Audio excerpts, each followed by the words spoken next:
Welcome back to another BTD6 video. My name's Raxor, and I know what you're thinking. Wait a minute, did you just upload a normal version of this? Did I click on the same video? No, you didn't. I was going to attempt Elite PHAYZE, not just Fountain though, because I believe it's not possible. Seeing how close normal PHAYZE was the first time, I decided I would try to mix things up this time. We're going to try Elite PHAYZE with this box in the middle instead. I actually tried a few times to do PHAYZE with only the fountain and the squares, and we'll go over those runs really quickly. All of the squares can actually fit a banana farm, which is nice, and on my first attempts, I used an Elite Defender for the first tier. Pretty easy win. And this tier was pretty good, as I still had all my farming going, and by the time tier 2 rolled around, we used a MAD and were able to get a Banana Central. So to be honest, this seemed pretty decent so far. Everything was on par for the course. Until we hit tier 3. Tier 3 started to become extremely tricky because the reality shield that PHAYZE has was starting to get very, very thick.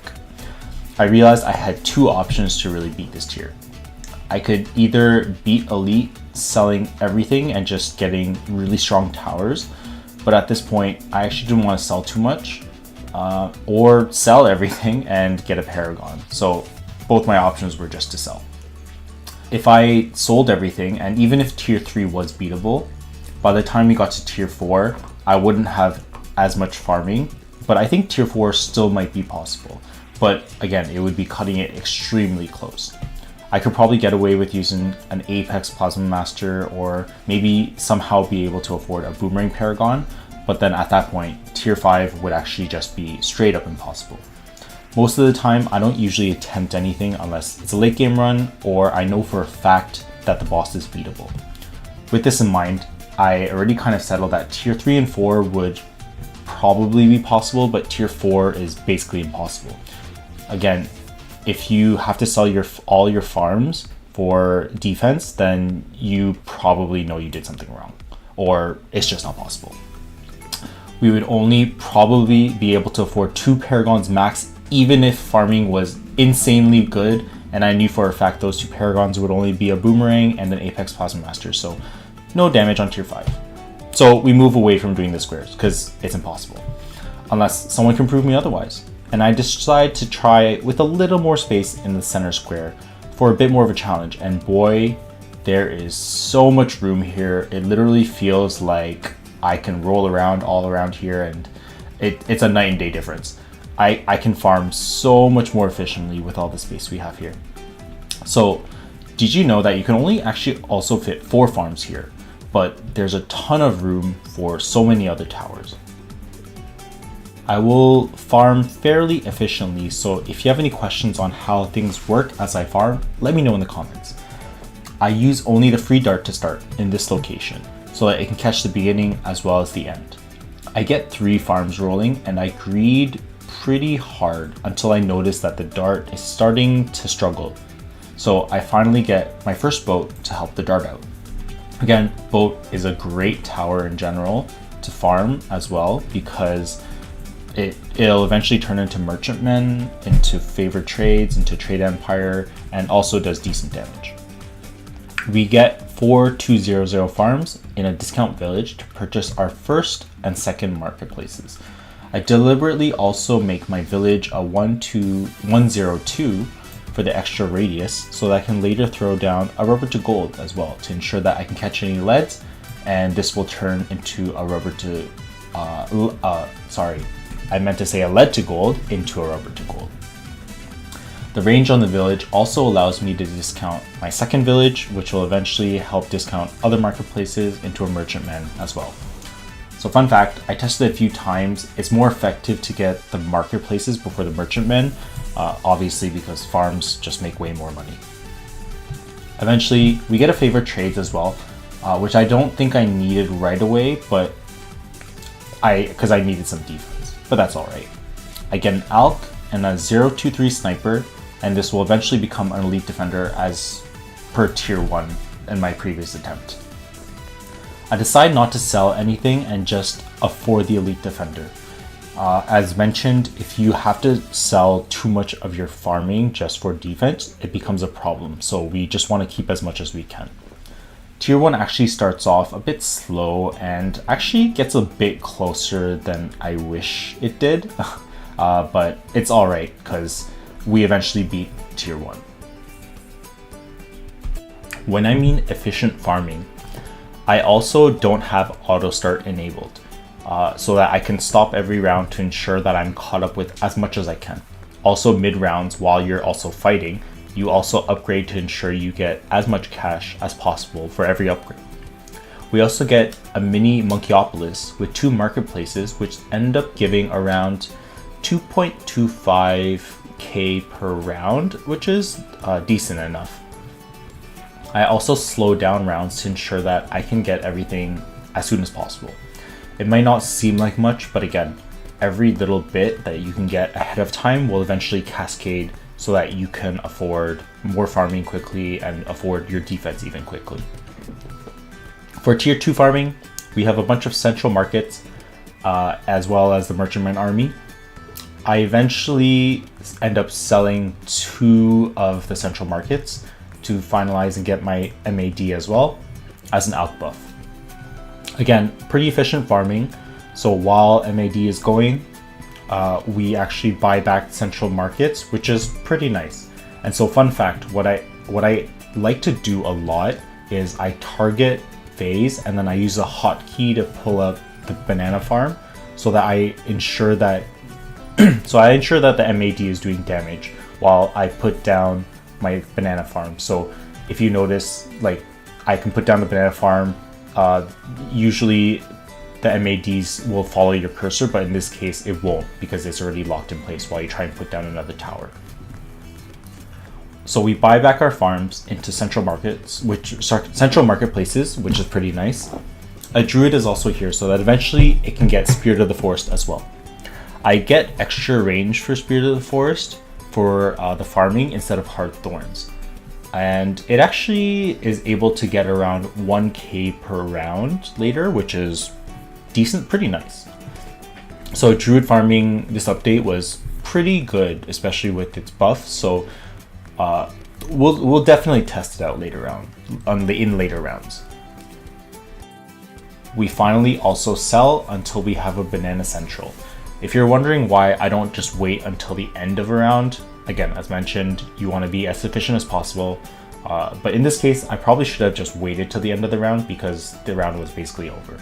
So we prioritize some more central markets. And again, it seems dumb, but I sell the other marketplaces into a Wall Street as well and get 2 more BRFs since they will make more money in the long run, being able to be overclocked outside of merchantmen. We're able to fit 5 snipers for sniper farming, as well as 4 NGs for overclocks.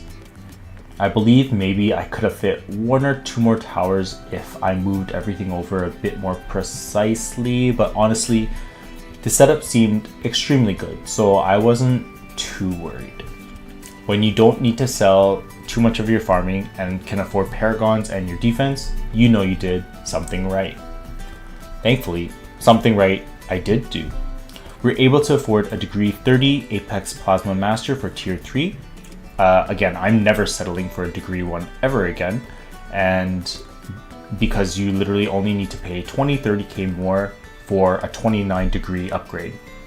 And this absolutely shreds tier 3. Thank God. And again, totally great because we can focus on generating more cash elsewhere.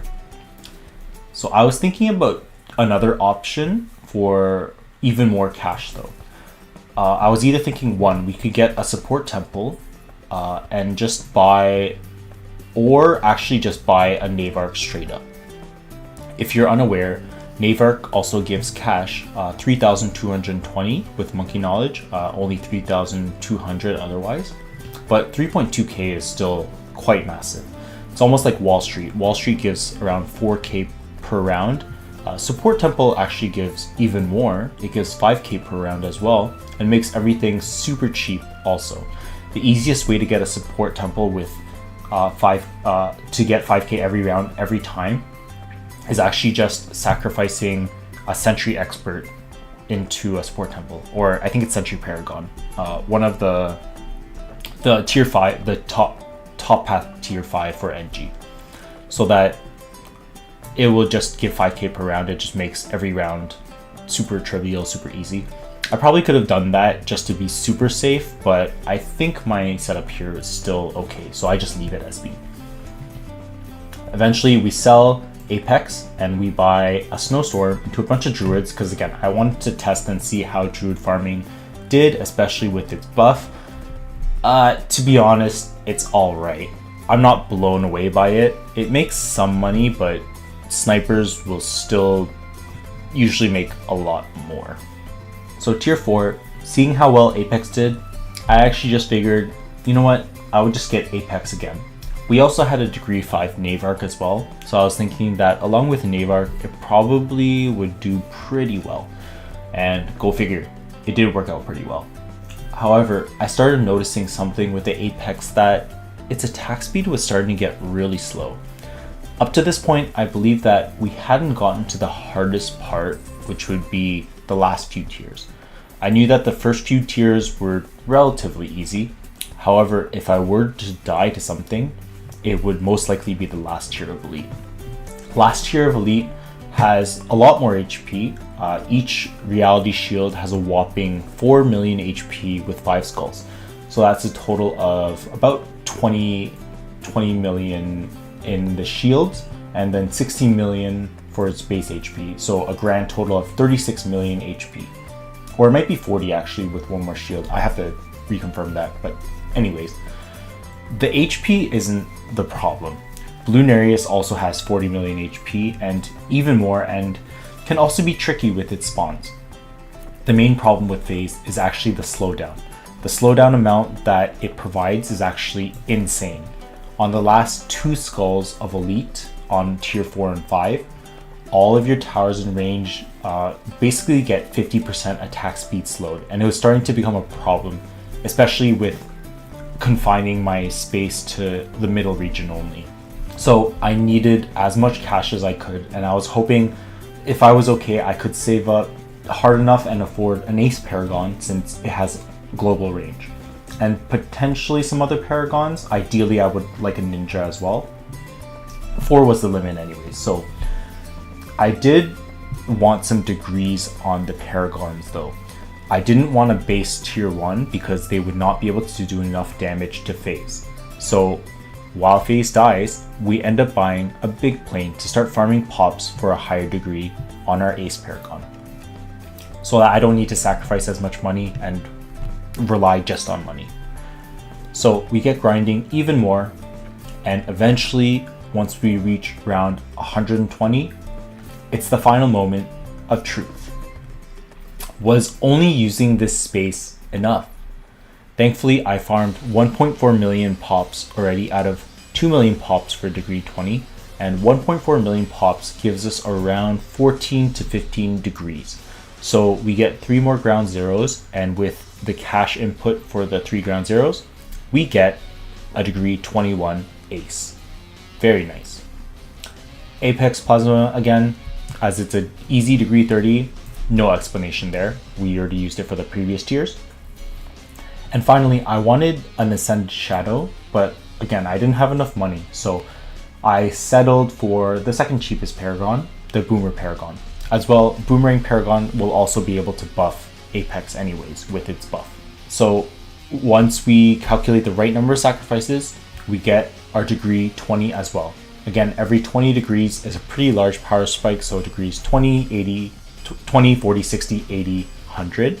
And if you notice something, we actually only had 3k left over. I mean, I didn't sell the farms yet, but it just shows that I got just enough to get this defense. But I still wasn't sure this defense would work.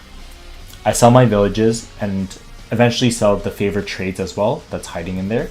And I will buy a Super Brittle as well for extra damage, as every little bit of damage is very necessary here. I leave the Ace on Wing Monkey and get my Ring on the Carpet Bombs. I also get a main Moab, which will eventually become a cripple, as well as a glue storm.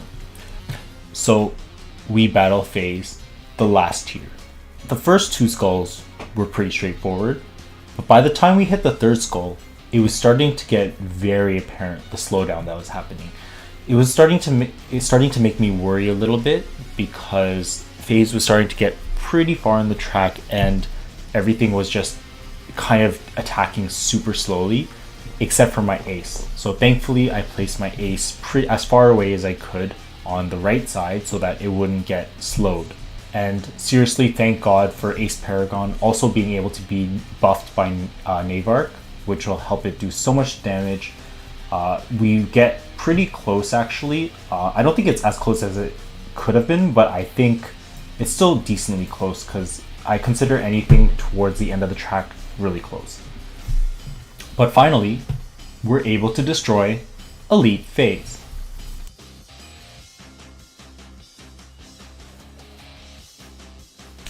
This challenge was probably as tricky as I could have made it while still being limited on space. I don't think it would have been very possible to complete otherwise. The squares itself are just way too tricky. And if you guys enjoyed this video, please don't forget to like, comment, and subscribe for some more crazy late game content, crazy boss content, and I will see you all in the next video.